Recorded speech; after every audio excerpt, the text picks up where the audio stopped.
Envoie la sauce.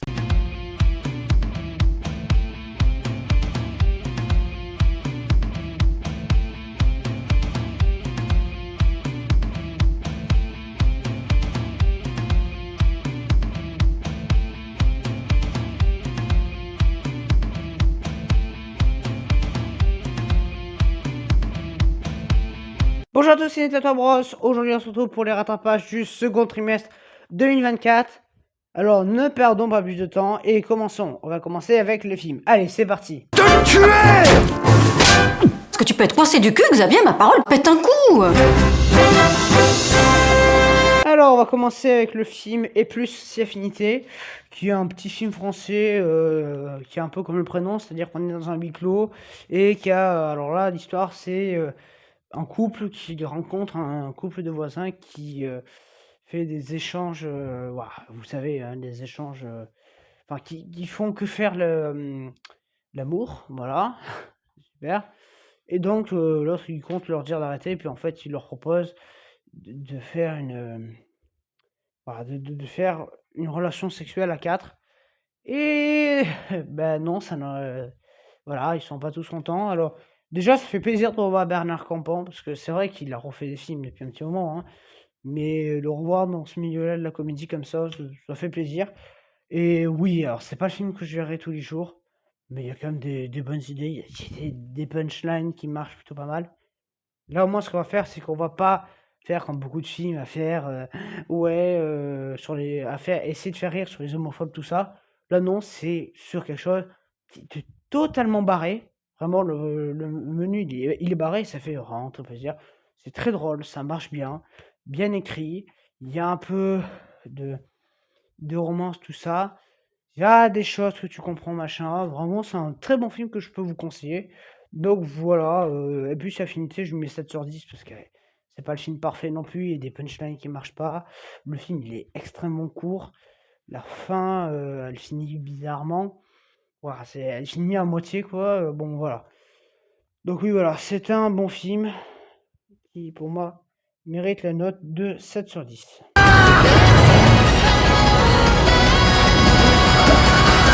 Les explorateurs, l'aventure fantastique. Alors maintenant, on va parler du film Les Explorateurs, l'aventure fantastique, qui est un film de gosses merdique.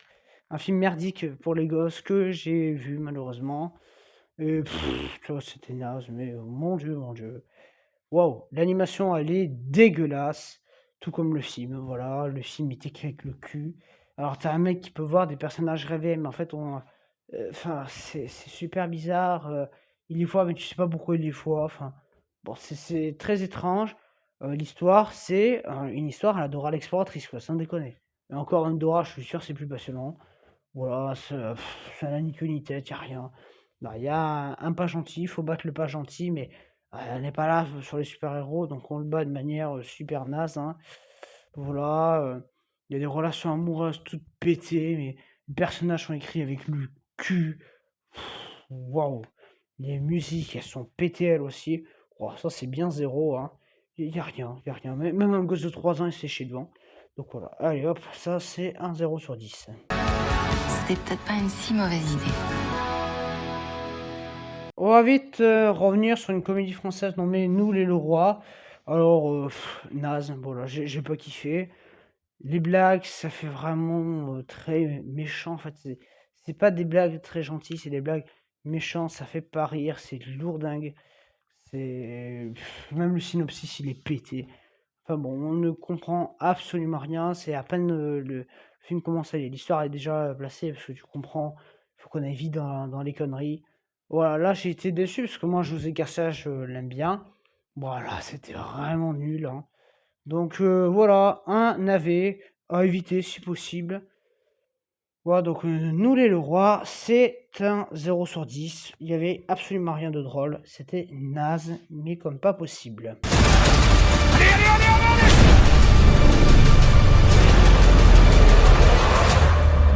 Que Dieu bénisse l'Amérique.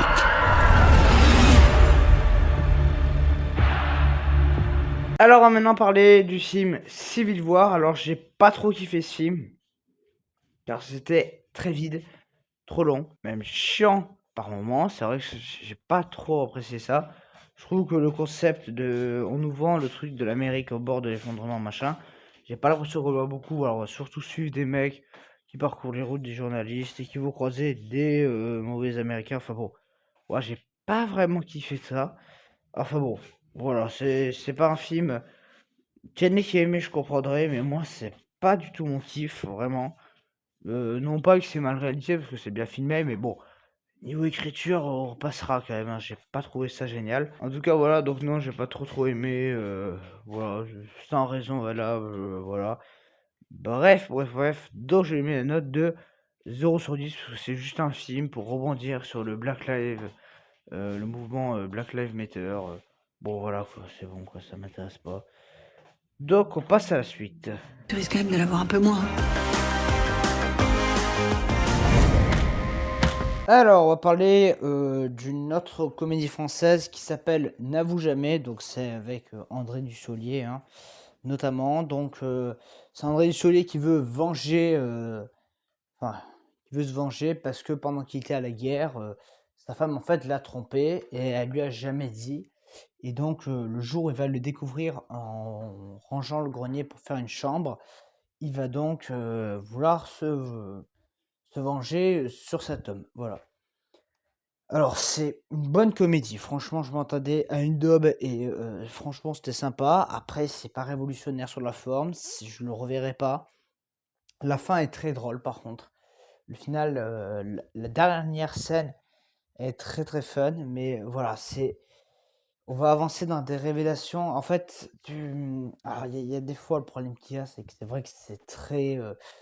enfin, pas raciste, mais c'est très, voilà, contre les, les homos, contre les lesbiennes, mais ça va aller à l'encontre de ça. Ça commence à être comme ça, tu te dis, oh non, ça va être chiant, comme dans Qu'est-ce qu'on a fait au bon Dieu? Et en fait, finalement, ça s'avère être mieux. Donc c'est pour ça. Moi, j'ai vraiment apprécié. C'était des fois très drôle. Bon, des fois, l'humour marche pas, mais allez, ça fait le café, ça fait le travail. C'est très très sympa. Donc là, j'ai mis la note de 9/10. À qui le tour? Alors, on va maintenant passer au film Les Cartes du Mal. Donc, c'est sorti début mai. Le film enfin, le concept m'intéressait fortement. Donc, oui, j'ai visionné. Alors, c'est bien sans plus. Pour moi, il y a quand même vraiment des défauts. Genre, il y a des personnes. Alors, il y a beaucoup de personnages qui meurent, ça c'est bien. Mais genre, il y a un mec qui est censé être mort. Et en fait, on va te foutre une explication. Mais, enfin, il y a deux mecs, c'est comme ça. Des trucs, mais irrationnels. Juste pour dire, non, non, en fait, il est pas mort. Il s'est passé ça. Enfin, mais des choses trop exagérées. C'est ça le principal défaut. Donc oui, il y a des problèmes à ce niveau-là, et ça, c'est assez dommage, on va pas se mentir. Mais sinon, oui, alors ça fait pas peur, parce que, voilà, c'est des screamers, ça respecte les codes de l'horreur, des screamers très très prévisibles. Mais le fond est original, et je trouve que ça fait du bien de temps en temps de voir des films comme ça, original, parce que enfin, originaux du coup, parce que c'est vrai qu'on se tape souvent les mêmes types de films, donc ça fait du bien de changer un peu. Voilà. Après, c'est pas le film parfait. Voilà, mais les effets spéciaux sont à peu près bien foutus. Voilà. L'histoire est à peu près bien, même si on va retomber là aussi dans le générique avec une malédiction, machin, bidule. Mais bon, des fois il faut passer outre, hein, parce que sinon j'aimerais aucun film d'horreur. Voilà, donc c'était sympa, sans plus, ça mérite la note de 8/10. Voilà, parce que oui, il y a quelques problèmes, hein, comme je l'ai cité, les personnages qui pop comme ça d'un seul coup en mode non, non, je suis pas mort, et des explications foireuses, quoi. Ouais, faut se les garder, mais sinon ça joue à peu près correctement, quoi. Alors, on va maintenant passer au film. Le deuxième acte, donc, c'est un film réalisé par Quentin Dupieux. Alors, voilà, Quentin Dupieux, je n'ai pas encore vu. C'était mon premier film que je jouais avec lui. Je sais que Quentin Dupieux, c'est un réalisateur qui s'est de plus en plus un nom en France, mais c'est surtout un réalisateur qui, qui a une manière de faire particulière, qui a sa manière de faire des films. Et d'ailleurs, on peut constater que ces films ne durent pas très longtemps à chaque fois. C'est à peu près des 1 heure, 1 h 20. Il n'y a pas des films de 2 heures. C'est des films très spéciaux, enfin très spéciaux. C'est des films particuliers qui ont un truc à eux, mais c'est pas un film non plus ultra divertissement, genre comme un Deadpool ou un Alien. On est tous d'accord là-dessus. Alors du coup, ben bon, ça n'est pas non plus beaucoup dans Dupieux, je n'en entends jamais beaucoup. C'est pas un film non plus, j'aurais vraiment plaisir à revoir. Bah, je trouve ça un peu bof bof. Je trouve que le problème qu'il y a, le concept est bien de montrer un tournage dans un tournage. En fait, ça fait un peu comme faisait Alexandre Dumas dans certains de ses livres, genre par exemple Pauline, hein, où c'est-à-dire qu'on met un récit dans le récit d'un autre. Enfin, on fait des récits dans les récits. Le problème qu'il y a, c'est que tu perds ton spectateur et que t'arrives pas à le rattraper. C'est ça le problème de Quentin Dupieux, c'est que dans ce film, c'est que le concept est bien. Donc toi, tu penses que c'est le film que tu te mets à la place du mec dans sa salle. Tu visionnes un film qui raconte le tournage catastrophique d'un film. Sauf qu'en fait, ce tournage catastrophique s'avère être dans le tournage de notre film. En fait, je trouve que c'est ça le problème, c'est que de base, ça aurait pu passer. Le problème qu'il y a, c'est que ça va aller chercher trop loin et ça va perdre le spectateur. Vraiment. Le spectateur se perd dans le récit, mais malgré ça, il y a quelques bonnes idées à droite à gauche. Il y a des autocritiques comme l'intelligence artificielle ou autre. Ça, c'est plutôt pas mal de montrer que l'intelligence artificielle, en fait, elle sait rien faire presque, qu'elle retouche machin, disant que ça montre au fond que oui, ces acteurs machin peuvent perdre un jour leur travail à cause de l'intelligence artificielle. Bah voilà. Après, il y a ça, il y a un moment, une mini référence entre guillemets, mais avis de Quentin Dupieux sur la question tout bête des agressions sexuelles. Donc forcément, ça prête à confusion et donc y a dans ces petits messages, l'idée de base en fait du film n'est pas mauvaise, mais je trouve que ça cherche à faire trop et ça marche pas. Donc voilà, je trouve ça très très dommage. Puis alors, voilà, on a passé la première heure, enfin les 1 heure de film. Là, le film tombe dans le nawak complet. Voilà, moi au bout d'1 heure, je n'en pouvais plus. Donc voilà, c'était bof. Donc c'est moyen, donc c'est 5 sur 10. Voilà.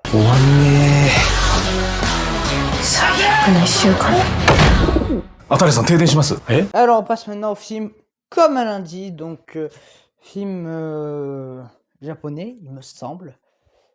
Je sais plus si c'est bon, bref, c'est pas votre méchant, mais c'est un pays, c'est où le Japon ou je sais plus qui c'est. Bref, du coup, ce film va nous parler de boucles temporelles, d'employés qui vivent en boucle la même semaine et qui essaient de s'en sortir. Et donc dans le film, en fait, il y a des gens qui le découvrent, mais en fait, petit à petit, ils vont le prouver à quelqu'un d'autre, le prouver, et à la fin, ils vont arriver à s'en sortir. Voilà. En fait, c'est pas une mauvaise idée. J'ai trouvé quelques longueurs. Il y a des 5 minutes à droite à gauche qui sont un peu longues, un peu molles, très longues. Donc voilà, il y a des passages que j'ai trouvé un peu molles, enfin des passages un peu mous, un peu longs. Pour moi, le film pourrait faire 1h10, quoi, sans générique inclus évidemment. Voilà, parce que le film en gros il dure 1h15 à peu près. Enfin, je dirais plutôt 1h18 avec le générique, presque 1h20 quoi. Il y a au moins 5 minutes que tu aurais pu cut, vraiment. Mais en soi, est-ce que ça fait de ça un film de merde? Eh ben, en fait, non. C'est ça qui est super surprenant. C'est que quand je me suis maté, je me suis dit, il y a encore un truc de boucle temporelle. On en a vu des dizaines et des dizaines des trucs de boucle temporelle. je me suis dit, ça va être chiant à crever, quoi. Et en fait, ça s'avère ne pas être chiant parce que ça arrive à innover sur certains points. Notamment, on va comprendre comment le personnage fait pour mémoriser, vu qu'il revienne en boucle. Tu vois, comment il fait pour mémoriser. C'est très très spécial et je trouve ça très bien. Mais il manque des fois des explications. Puisqu'on va nous expliquer comment comment presque tout le monde a réussi. On va voir tout le monde en train de comprendre ce qui leur arrive. Parce que, on va lui dire, regarde, il y a un pigeon qui va s'écraser contre la vitre. Et ils font le bruit, ce qui fait que quand l'autre se réveille le lundi, il voit la scène, il devine ça. Mais il manque de la logique. Parce que la première personne qui fait voir ça à un mec, hein, cette personne-là, qu'on découvre au bout d'une heure de film qu'en fait elle savait depuis le début, mais qu'elle a rien. Enfin, qu'on n'a pas voulu l'écouter, tu te dis, mais comment elle a pu s'en apercevoir? C'est vrai que ça, c'est assez mystérieux par rapport à ça. Après, le dénouement, c'est un peu bizarre. Enfin, il y a le dénouement, c'est assez particulier. En fait, c'était pour réaliser le rêve de leur patron. Enfin bon, c'est très très complexe. Mais voilà, il y a quelques éléments qui pour moi sont toujours super flous dans ma tête et ne sont pas logiques. Pour moi, ça c'est problématique parce que ça devrait être logique. Ça devrait être expliqué dans 1h20 de film. Donc c'est vrai il y a des passages un peu flous, il y a des choses très prévisibles. Voilà, mais bon, ça fait quand même un bon divertissement. Très complexe, mais pas forcément mauvais. J'ai bien aimé aussi l'idée de générique de début qui en fait avance et puis d'un seul coup il repart à zéro et du coup tu dis oh non, non ça commence et voilà, ça part en boucle, c'est fait exprès pour faire vraiment le truc de boucle temporelle quoi. Donc voilà, le concept n'est pas mauvais mais c'est des fois mal expliqué. Voilà, le film pour moi mérite 8 sur 10. C'est un très bon divertissement. Mais il y a des problèmes de logique et d'explication auprès du spectateur. Voilà.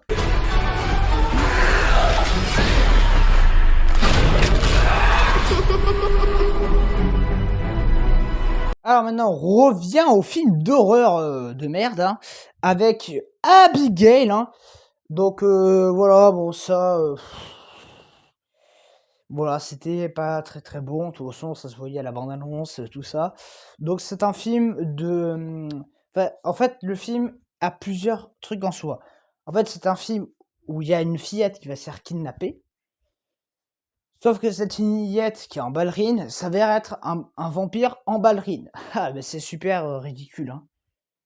Voilà, donc en fait, le film va avoir le cul entre deux chaises, entre trop proposer du contenu en mode un peu kidnapping, tout ça, un peu, bon, à la Taken, mais c'est très très vaste ce que je dis, mais kidnapping, film d'action, et en même temps te proposer de l'horrifique qui ne fait pas peur, avec un vampire en ballerine, donc ce qui rend les choses ridicules. En fait, là où on veut te faire peur, on ne te fait pas peur, en fait, tu trouves ça ridicule. Mais tout comme, en fait, le film de base, quoi. Vraiment, le film de base, c'est... Enfin, l'histoire, c'est du cliché, mais alors... Putain, mais c'est vraiment les clichés lambda que tu as vu 15 000 fois dans ta vie, tu les as tous réunis dans le film. Tous. Et en fait, ça, c'est ultra pénible. Donc les clichés, ouais, ça aime pas l'ail. Le cliché, je sais plus quoi, ça aime pas la lumière. Enfin, mais putain, mais c'est des clichés sur clichés. Après, les personnages cons comme les films d'horreur des années 80, moi, ça commence à me gaver. Alors, ce que je dis, c'est des stéréotypes et des clichés, ce film. Donc, t'as les personnages qui sont plus cons les uns que les autres. Seule une est un petit peu plus intelligente que le reste. Et encore, je suis gentil parce que l'autre, je viens de kidnapper une fille, mais je vais la voir sans masque. Non, mais il faut être un peu con. Voilà. Mais bon, apparemment, la logique n'est pas pour ces personnages-là. Enfin bon, voilà, il n'y a pas de logique. On veut instaurer un climat qui ne marchera pas parce qu'en fait, à peine il sera instauré, il sera immédiatement désamorcé par des problèmes de logique très flagrants. Hein, ouais, c'est la fille de machin. Sauf que, enfin bon, c'est du ridicule. La scène de début où t'as l'autre qui joue, enfin qui fait son concert à ballerine, où t'as la salle qui est vide. Tu te dis, en fait, ça reflète les spectateurs devant le film, hein. Enfin, non, vraiment, c'était une andouillerie, comme j'en ai rarement vu. C'était moche, voilà, les effets spéciaux sont dégueulasses. La luminosité, bah, t'as des scènes où tu vois rien. Ah bah ouais, hein. Puis bon, vu que ça ne dure qu'1h30, il faut quand même essayer d'aller un peu vite, hein. Donc au bout de 15 minutes, t'as déjà des macabées qui s'empilent, hein. Voilà, et puis les gens, ah, mais pourquoi tu es mort? Bah je sais pas, quelqu'un qui mord, enfin qui est mort avec des morsures, en général, c'est pas une petite poule qui, c'est pas une poule de la basse-cour d'à côté qui est venue lui manger des graines, hein, espèce de conne, hein. Donc ouais, voilà, les personnages sont encore plus teubés les uns que les autres, hein. Donc voilà, ce film-là, pour moi, c'est un gros 0/10. Vraiment, enfin, je le dis, mais ça mérite pas les flops parce que j'ai vu pire en termes de ce qu'on nous vendait, qui n'a pas été le cas, et qu'en plus la qualité était médiocre. Mais là, c'était quand même de la grosse chiasse, hein. De toute façon, le mois de mai, waouh, le mois de mai, c'était pas foufou non plus, hein. Allez, on passe à autre chose.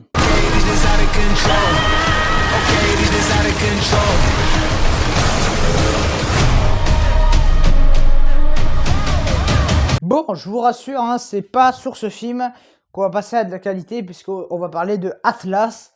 Donc, big production Netflix, hein. Attends, blockbuster Netflix, hein. Bah ouais, écoute, ils veulent faire comme au cinéma, hein. Donc voilà, on s'est tapé la Demoiselle et le Dragon, que j'en parlerai dans le rattrapage trimestriel, et enfin, Nicky Larson ou Normand, il y aura une vidéo qui sortira sur lui. Enfin bon, bref, il sort des trucs. Rebel Moon, j'ai déjà fait la critique des parties courtes. La Director's Cut, ça arrive aussi. Bon voilà, ils veulent faire des gros films, des gros machins. Et on voit ce que ça donne, hein, parce qu'on a eu que Rebel Ridge et c'était pas terrible. La Demoiselle et le Dragon non plus. Enfin bon, tous leurs films ne sont pas terribles. Le seul que je défendrai, moi, c'est le flic de Beverly Hills, Axel Foley, que j'ai trouvé plutôt convaincant sans être... Enfin, c'était très oubliable, mais c'était quand même pas si mal. Ça s'arrête à là, hein. Donc oui, cet Atlas, hein, il a tout, mais vraiment tout qui va pas. Donc aucun point positif. Ça commence par les acteurs qui n'en sont pas. Enfin, l'actrice principale, je sais même plus quoi. Je crois que c'est Jennifer Lopez, un truc comme ça, dans mes gros, assez pas joué, quoi. Waouh, c'est pas pour son talent d'acteur qu'ils l'ont pris, hein, c'est juste parce que elle devait pas coûter trop cher, donc faut dire allez viens, on te prend toi, on va te faire un film avec. Mais alors vraiment, elle joue comme de la merde, hein, comme tous les personnages du film.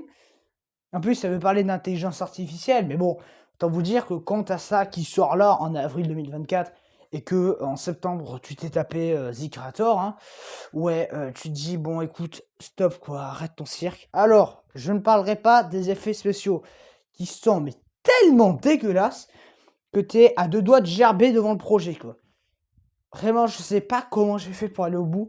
J'avais envie de gerber, vraiment. Parce qu'en plus, vu qu'il n'y a pas de scénario, parce que le scénario, c'est on doit arrêter un méchant, c'est le truc qu'on a déjà vu 150 fois, tu vas avoir des scènes entières, hein, de méca. Donc tu as Jennifer Lopez dans un méca, et donc tu as des scènes entièrement reconstituées au numérique, évidemment numérique dégueulasse, et ceux qui trouvaient que Godzilla et Kong c'était moche, ne sont pas prêts pour ce film-là, hein, parce que Godzilla versus X Kong, le Nouvel Empire, je vous jure que c'est plus beau visuellement, et c'est même plus intelligent niveau scénario que ça. Donc vraiment c'est qu'il y a un problème. En fait, là, le film ne raconte absolument rien et ne veut rien raconter, hein. Finalement, c'est un film qui est juste là pour dire ah ben regarde, nous aussi on peut faire des grands films, hein. Bon, c'est moche, c'est con, mais on peut faire des films, tu vois. Sauf que pour moi, ça n'a pas pris une seule seconde, hein. Les passages entiers en méca, c'est d'une laideur, vraiment. Je crois que c'est la première fois de ma vie que j'ai vu l'un de ces trucs aussi moches. Sur cette année, les blockbusters dégueulasses, on en a eu pas mal, hein, bah déjà du côté de Netflix, mais aussi quand t'as eu des Borderlands ou autres. Mais je vous jure que même Borderlands, c'est plus joli visuellement que ça. Ah, c'est très très problématique. Donc oui, c'était totalement moche. C'était de la grosse merdasse. Ça racontait rien. La musique, elle était brouillonne. Les acteurs qui n'en sont pas et qui jouent comme de la merde. Voilà, la réalisation aussi aux fraises, hein, t'as juste des plans, des gros plans sur la gueule de l'autre, là, Jennifer Lopez, qui s'énerve. Bon, de toute façon, dès que t'as vu la bande-annonce, t'as déjà envie de te tirer une bastos. Donc, au grand suspense, c'était totalement nul et c'est un 0 sur 10. Allez, on passe à la suite. Allez, on va revenir sur une note un petit peu plus positive avec le film The Beekeeper. Alors ça aussi, je m'attendais à mater une connerie. Et ben là, ça m'a surpris, c'était vraiment génial. Voilà, j'avais très peur de me mater une énième connerie parce que bon, quand il y a écrit Prime, ouais, t'as envie de te tirer une balle, hein, on va pas se mytho. En fait, le film n'est sorti qu'en salle qu'en Amérique. Enfin, en tout cas, il n'est pas sorti en France. Donc en France, on n'aura eu que la version Prime Vidéo. Hein.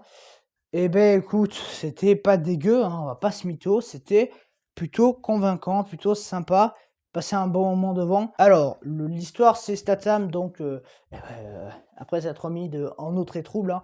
Donc Statham qui fait du miel, voilà, hein, il est un ancien agent secret à la retraite, enfin, il a fait un service particulier. Et en fait, sa voisine se pend, se suicide quoi. Puisque, en fait, un groupe l'a escroqué, il lui a vidé tout son compte en banque, donc elle avait plus un rond, la petite. Même elle touchait plus son salaire, tout ça. Et donc, lui, étant bien énervé, hein, va décider de se venger. Donc oui, il va tous les buter, il va remonter jusqu'au chef pour lui maraver la gueule. Hein. Alors, franchement, c'était génial. Ça fait voilà l'Equalizer 2024. C'était totalement bien. Moi, la scène qui me reste en tête, c'est quand t'as Statham qui arrive avec son petit pick-up là. Il arrive devant le bâtiment où il y a eu l'arnaque et il arrive avec des bidons d'essence. Et t'as un garde qui l'arrête et dit qu'est-ce que vous faites? Je viens cramer le bâtiment. Donc il pète la gueule des mecs et va brûler le bâtiment. En fait, c'est génial parce que la vengeance est très, très, très, très bien mis en scène et ça fait vraiment du bien de voir un truc pas mal branlé pour une fois et vraiment qui va au bout de ce que ça veut entreprendre et de ce que ça entreprend. Ça fait vraiment du bien de pouvoir visionner ça. Hein. Donc oui, c'était pas nul, hein, vraiment, on n'a pas boudé notre plaisir. Les acteurs, ça joue bien, tu sens vraiment, que Statham est bien sur les runs, c'est bien violent. Les effets spéciaux, quand il y en a, sont pas mal foutus. Les décors sont bien, ça varie un peu. L'action, c'est bien filmé. Les musiques, elles sont pas mal. Alors, pas mémorables, mais pas mauvaises quand tu visionnes le film. Et l'histoire est bien écrite, malgré le fait que ça a l'air très très simple. En fait, il y a vraiment un bon scénario décrit derrière pour que ça passe pas juste un vieux truc simple, banal, que tu as déjà vu des millions de fois. Donc pour moi, c'est un gros 10 sur 10. Hein. Pour ce film, vraiment, j'ai surkiffé ce Beekeeper et je pense même que je vais peut-être m'acheter le DVD. Bon, il coûte très cher, mais vraiment, j'ai surkiffé ce film. Hein. Et c'est peut-être l'une des seules productions Prime Video que je vous recommande de visionner. Vraiment, vous n'allez pas bouder votre plaisir, c'est bien comme on veut, ça va dans le sens du spectateur, ça n'est pas là à sortir des choses totalement hors normes. Les blagues, en fait, il n'y en a pas, c'est un décalage justement entre quelqu'un de super sympa et de l'autre qui est très très vénère, hein, qui veut décaper tout le monde. Donc l'humour qu'on veut installer marche parce que c'est pas des blagounettes à la con. Donc ouais, vraiment, j'ai adoré ce film, The Beekeeper, donc je vous conseille de le visionner. Allez, on passe à la suite.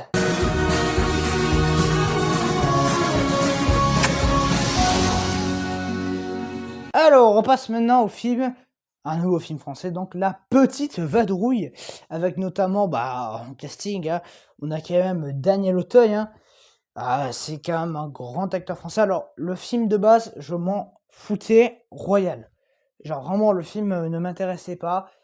Mais bon, il y avait Daniel Auteuil, j'aime bien cet acteur, je trouve qu'il joue à peu près bien. Alors, c'est pas qu'il joue pas bien dans ce film, c'est juste qu'en fait, il a rien pour jouer.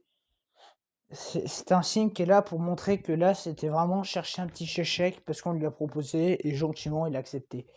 En fait, c'est pas qu'il joue mal, c'est juste que il a pas assez de texte, il a pas assez ce qu'il faut, ni pour t'instaurer de l'humour, ni pour t'instaurer une quelconque émotion. Donc le film, c'est un truc qui a le cul entre deux chaises, entre est-ce que chérir ou est-ce que je veux installer un climat drame, un climat émotionnel. En fait, c'est pas drôle parce que ça va être une espèce de magouille. Voilà, parce que lui, il veut organiser des vacances avec une femme qu'il aime. Et en fait, on va essayer sur 14 000 euros, d'au moins garder 7 000. Enfin bon, c'est très très nul. Voilà, tout le truc va se passer sur un petit bateau. C'est pas très très intéressant, quoi. On va pas se mytho. Donc oui, je me suis fait chier à mort devant cette merde. En fait, il y a pas d'humour, donc ça fait pas rire. Là où ça me fait rire, en fait, c'est gênant, ou c'est du pompage sur autre chose. Donc ça ne crée rien de nouveau. Le même, on aurait pu dire, ouais, bah écoute, on est au moins sur un canal, au moins on va pouvoir voir des paysages un peu naturels et un peu magnifiques. Et en fait, non. Enfin, souvent le cadrage, ça va être, on filme la gueule des mecs à la barre, voilà. On filme dans les soutes, donc en fait, tu vas pas beaucoup voir le paysage. Voilà, enfin bon, ça, et puis des personnages qui pop juste pour une facilité scénaristique, parce que bah, sinon, ça va être un peu galère hein, de trouver autre chose. Bon, voilà, c'était pas vraiment très très fameux, hein. C'était pas drôle, c'était chiant. La musique aussi, qui est mal jaugée, genre t'as le son qui est plus fort que les paroles, donc des fois, t'es obligé de foutre la télé à fond, tu te pètes les oreilles, là, t'entends rien, enfin... Bah, alors oui, parce que moi je l'ai visionné chez moi le film, hein, mais évidemment il est sorti en salle, mais ouais non, c'était pas bien terrible, hein. Donc oui, on va pas se mytho, c'était chiant à crever, donc c'est un 0 sur 10, y a rien, quoi, vraiment, j'ai rien trouvé de transcendant dans ce film, c'était mal réel, c'est mal scénarisé, c'est mal foutu, c'est mal joué. Même Daniel Auteuil joue mal, quoi. Non mais enfin, même moi qui aime Daniel Auteuil, je ne peux pas le défendre dans ce projet, donc pour dire. Bref, allez, on passe à la suite. Ça arrive.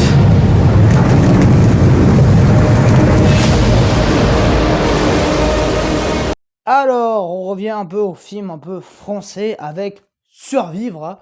Donc, qui est un film de catastrophe français. Alors oui, je sais, ça peut faire très peur quand on dit ça. Et bien, en fait, le film se défend parfaitement. Alors, vu que c'est français, qu'on n'a pas des 3 millions de budget non plus, c'est sûr que c'est compliqué. Surtout que le film n'a pas coûté très cher. Il a coûté 5 millions d'euros, les gens. 5 millions d'euros pour t'offrir un spectacle vraiment divertissant de catastrophe. Alors oui, il y a des problèmes et ça, on va en parler forcément. Oui, il y en a. Alors, c'est français. Donc, c'est-à-dire que tu as des passages. Parce que donc l'histoire, c'est les pôles qui s'inversent. Donc, l'eau va dans les terres et la mer devient toute sec. Sauf que l'eau va revenir. Donc, une famille qui s'échoue avec un bateau décide d'aller retrouver un sous-marin qu'ils ont réussi à capter grâce à leur espèce de... Vous savez, les radios de bord, quoi. Donc, pour au moins s'en sortir vivant. Sauf que ils vont rencontrer un monsieur qui n'est pas très gentil et qui va buter le père. Ah ouais, non, bon, c'est pas pourquoi, hein. Bon, t'en fais pas, il va le payer plus tard dans le film, il va se faire découper la gueule, hein. Voilà, sauf que le problème qu'il y a, c'est qu'il y a des crabes qui remontent des profondeurs pour chercher de la bouffe. Et en remontant, bah, qui qu'on a hein, à notre famille, donc les crabes vont vouloir bouffer la gueule de notre famille. Bah, en fait, ça, c'est plutôt pas mal. Mais le problème qu'il y a, c'est que les passages avec les crabes, t'as, on va dire, 80% de ces passages où t'as les crabes, où en fait, on va avoir une intelligence de te mettre la caméra à hauteur de crabe et te mettre juste le bruit. Comme ça, tu comprends, ça coûte moins cher en effets spéciaux. Et ça, bah, c'est normal, hein. Quand t'as que 5 millions de budget, tu te contiens. Bon, vous en faites pas. Il y a des passages où t'as la maman qui va défoncer des crabes avec un gun. Ah ouais, non, c'est super. Et ça, et t'as du sang verdâtre qui gicle, hein, donc c'est pas non plus dégueu, hein. Bon, en plus de ça, il y a le cliché des films catastrophes. Alors, pour une fois, il n'y a pas de chien. Enfin, s'il y a un chien, mais c'est un méchant, donc on va le laisser crever, hein. Mais surtout, là où il va arriver à faire quelque chose que les autres n'ont pas fait, non. En fait, voilà, le problème qu'il a, c'est qu'on va mettre, comme beaucoup de films catastrophes, des personnages plus teubés les uns que les autres. Ben oui, tu comprends, hein, les personnages cons font bien remettre de temps en temps, donc forcément, on va te mettre les plus teubés d'entre eux. Voilà. Donc la fille qui a le flingue et qui attend presque que la mère crève, hein, pour essayer de tirer. Bon, en plus, elle s'est pas visée, cette conne, hein. Donc voilà, ça c'était pas mal. Mais t'as des plans comme on voit dans bande-annonce où t'as la grosse vague qui arrive, ou des plans comme ça qui fonctionnent vraiment plutôt pas mal dans la salle, hein. Parce que je suis allé le voir en salle celui-là. Donc oui, ça fonctionne plutôt pas mal. C'est comme le dernier plan du film, que là, tu te dis, waouh, putain, ça n'a coûté que 5 millions d'euros. Ça, c'est magnifique. Alors que tu as des films qui coûtent moins et qui sont littéralement bah, dégueulasses. Vraiment, genre The Marvel, hein. Donc voilà, c'était bien, mais il y avait des problèmes. Le scénario démarre trop vite déjà. T'as pas le temps de développer tes personnages, que le film, au bout de 15 minutes, t'as déjà le père qui crève et t'as déjà le méchant qui les course. Tu n'as jamais le temps. Donc voilà, je mettrai la note de 7 sur 10 à ce film, qui est très bien, mais il y a certains points qui sont ou trop français, ou alors carrément trop rapides et fait à l'arrache. Donc ça, c'était assez dommage. Voilà. Just think it over, you know. Alors, on va maintenant parler du film The Backrider, donc qui était, je pense, un petit peu entendu par les fans, notamment du côté de notre ami Tom Hardy, parce que bon, les fans, beaucoup de fans sont tristes par rapport à Venom machin. Bon, moi je trouve que c'est pas le pire rôle qu'il ait eu, c'est un rôle sympa, sans grande prétention. Bref, donc oui, ça parle beaucoup pour The Backrider. Et donc le film qui était très attendu parce que c'était censé relancer notre ami Tom Hardy sur de bons rails. Bon, on va être franc, j'ai pas passé un mauvais moment devant, mais c'était pas incroyable. C'était voilà, c'était une ligne droite, il y avait rien, il y avait pas de haut, il y avait pas de bas. Là-dessus, c'est comme on nous le rend. Donc oui, voilà, c'est pas mal réalisé, mais ça joue à peu près correctement. Il y en a qui jouent mal, il y en a qui jouent bien. Bon, ça va, c'est correct dans l'ensemble, mais c'est pas légendaire non plus. Bon, voilà, c'est pas, on va dire, c'est pas vraiment ma came ce film. C'est pour ça, c'est pas un mauvais film, mais je pense vraiment qu'il y en a qui peuvent bien aimer. C'est juste que bon, moi, les motards, c'est pas beaucoup mon truc. Il y en a, ils adorent les motards, les motos, machin. Très bien pour vous. Moi, c'est pas mon truc. Bon, moi, je suis plus truc lambda, donc jeux vidéo, j'en sais rien. Mais bon, voilà. Donc, c'était pas mauvais, mais je lui mets la note de 5 sur 10. Il y en a qui mettront plus, et ils ont raison. C'est un bon film, mais c'est juste que c'est pas du tout ma came. Donc, il y a certains moments, je me suis un peu fait chier. Mais voilà, c'était sympa quand même. We didn't, obviously. Fuck. Et pour terminer avec les films, on va parler de Kind of Kindness, donc qui...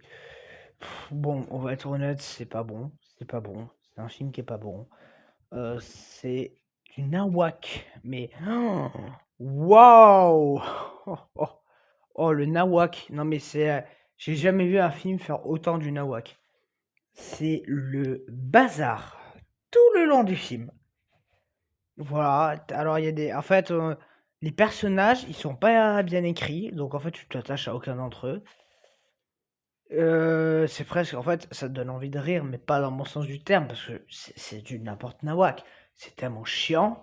On dirait un peu le film Trap. Voilà, tu te fais chier, donc tu vas chercher à faire du nawak. Non, mais c'est flippant, hein. Voilà, c'était pas très très intéressant. En plus, comme j'ai dit, c'est mal écrit. Alors en fait, c'est un mec qui s'est fait dicter la vie. Enfin bon, c'est des. Mais n'importe quoi. C'est mal écrit, c'est bon, réalisation, ça va, c'est lambda de chez lambda, mais c'est pas très très bon non plus. Enfin bon, voilà, vraiment le film qui ne devrait même pas exister, quoi. Il est nul ce film, il est nul. Vraiment, comment des gens peuvent bien apprécier ce truc? Je ne sais pas. Je ne sais pas sur quelle planète nous vivons. Mais écoutez, s'il y en a que ça leur plaît, très bien. Voilà, qui regardent leur truc. Moi, je me suis fait chier. Voilà. Donc j'ai mis un note de 0 sur 10 parce que c'était totalement naze.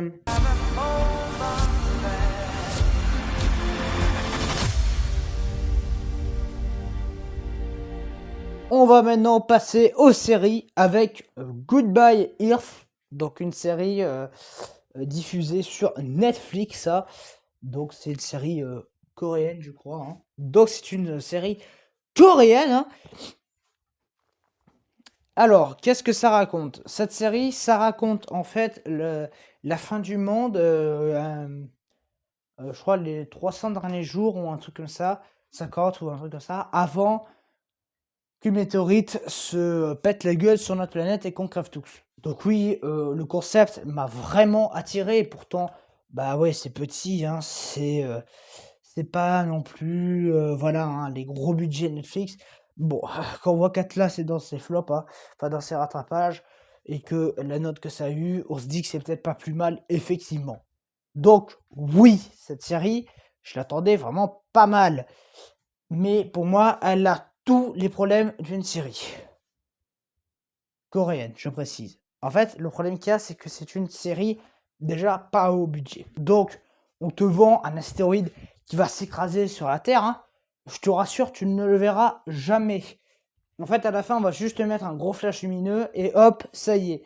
Voilà, hop, effets spéciaux esquivés, ça marche. En fait, on va plutôt se concentrer dans cette série sur le côté social de la chose, c'est-à-dire les guerres que les gens vont se faire parce que ça, fin du monde, tout ça. Alors, c'est bien. Bon, déjà, ils ont une manière de montrer le peuple d'une manière très débilos, hein. Parce que genre, les mecs, c'est la fin du monde et ils préfèrent se battre pour des paquets de pâtes. Mais gros, c'est quoi? C'est le Covid? Ça se passe comment? Mais surtout, bon, outre cela, tu mets plein de personnages que tu ne vas pas développer. Donc c'est sûr que nous, spectateurs, on ne s'accroche plus. Et en plus, quand je dis plein, hein, c'est vraiment beaucoup, hein. Ah ouais, mais ceux qui s'étaient plaints sur le Ghostbuster, hein, le l'Empire de... C'était quoi? C'était l'Empire, la menace de glace sur SOS Fantôme 4. Ah ben vous êtes pas prêts, hein, je vous le dis, hein. Non, parce que là, tu as 3000 personnages pour, en fait, rien en faire, hein, juste nous instaurer quelques petits moments dramatiques, mais vu qu'ils ne sont pas écrits, tu ne t'attaches pas à eux. Donc en fait, quand la série se termine, que tout le monde crève, tu dis, bon bah d'accord, il y a des mecs qui sont morts, mais on s'en fout. En fait, c'est ça le problème qu'il y a, c'est que tu ne t'attaches jamais. Parce que oui, il y a trop de personnages. Bordel, c'était compliqué d'en mettre moins des personnages. Non, là, on va vraiment t'en mettre des dizaines et des dizaines. Et c'est, laissez-moi de le dire, très pénible. Vraiment, c'est très pénible à visionner tout cela. Donc oui, voilà, c'était dommage là-dessus. Moi, c'est un 0 sur 10. Parce que la réalisation sort pas non plus le grand jeu. Les acteurs, ça joue pas très bien. En plus de cela, bah, comme j'ai dit, trop de personnages, tu t'identifies pas. Et en plus, les effets spéciaux, bah, on essaie de les esquiver. Putain, j'ai l'impression de voir Madame Web, quoi, les mecs. Donc oui, c'était un beau 0 sur 10. Allez, on passe à la suite.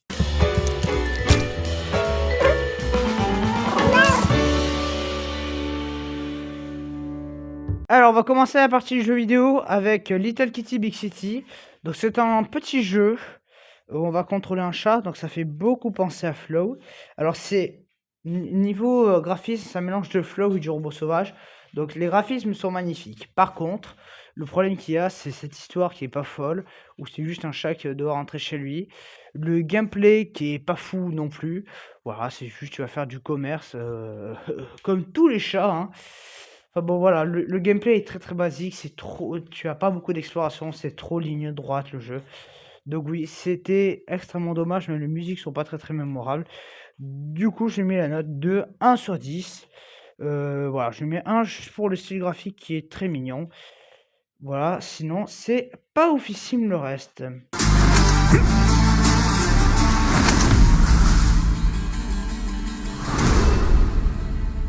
Alors maintenant, on continue avec le jeu The Rogue Prince of Persia. Donc c'est un jeu qui se passe dans l'univers de Prince of Persia, mais qui n'a pas été créé et conçu par Ubisoft. Ce qui n'est pas plus mal, parce que bon, quand on voit Ubisoft, comme ils vont pas très bien avec leurs jeux de merde, bon voilà quoi, hein, il vaut mieux éviter. Donc le jeu est vraiment sympa graphiquement, et enfin, niveau gameplay aussi, enfin, c'est un jeu très sympa, mais malheureusement, les niveaux sont trop long. Les niveaux sont trop longs et en fait il n'y en a pas beaucoup. Et il n'y a pas beaucoup de durée de vie non plus, qui est très courte du coup, cette durée de vie. Donc le jeu est toujours pareil, c'est trop répétitif. Donc c'est très vite lassant. Donc en résumé, c'est un petit jeu sympa, mais qui ne casse pas 4 pattes à un canard. Donc je lui mets la note de 6 sur 10.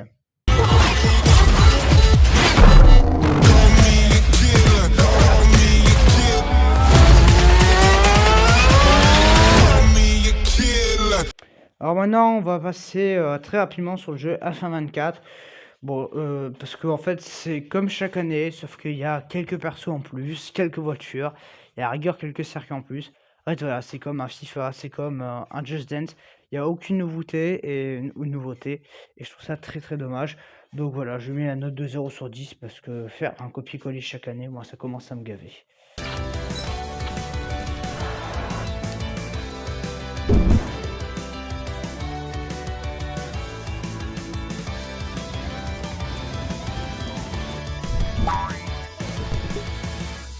Alors maintenant, on va passer au jeu Les Schtroumpfs Village Party. Donc c'est un jeu un peu comme Mario Party, donc c'est un party game.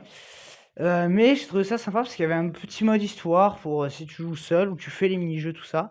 Et c'était très agréable. Alors le jeu n'est pas non plus le jeu le plus beau du monde, ni le plus long, c'est pas le plus fun, mais ça reste très très correct. Et j'ai été très content de jouer à ce jeu. Je l'ai vraiment bien aimé. Du coup, vu que c'était sympa, je lui mets la note de 8 sur 10. C'est bien mérité, même si bon, il manquait quelques trucs à droite à gauche, mais c'était vraiment génial.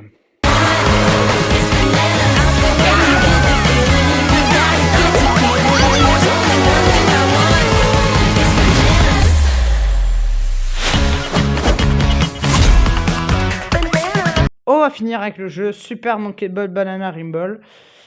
Donc on va être franc, c'est sympa, mais en fait il n'y a aucune nouveauté par rapport à la saga dont il est tiré. C'est-à-dire que c'est toujours pareil. Les graphismes, je les ai trouvés dégueulasses. Et la maniabilité, c'est toujours pas ça. Donc non, j'ai trouvé ça dommage parce que le concept est bien. Bon là, les sons où tu vas entendre le singe faire 150 fois le même bruit, ça m'a gavé. Voilà, la musique, elle est pas folle, c'est très limité, c'est pas fou. Donc voilà, je lui mets une note de 0 sur 10 parce que ça ne crée rien de nouveau à la saga. Et c'était pas fou, donc voilà. En tout cas, merci d'avoir vu cette longue vidéo en entière. Je vous dis donc à bientôt. Salut!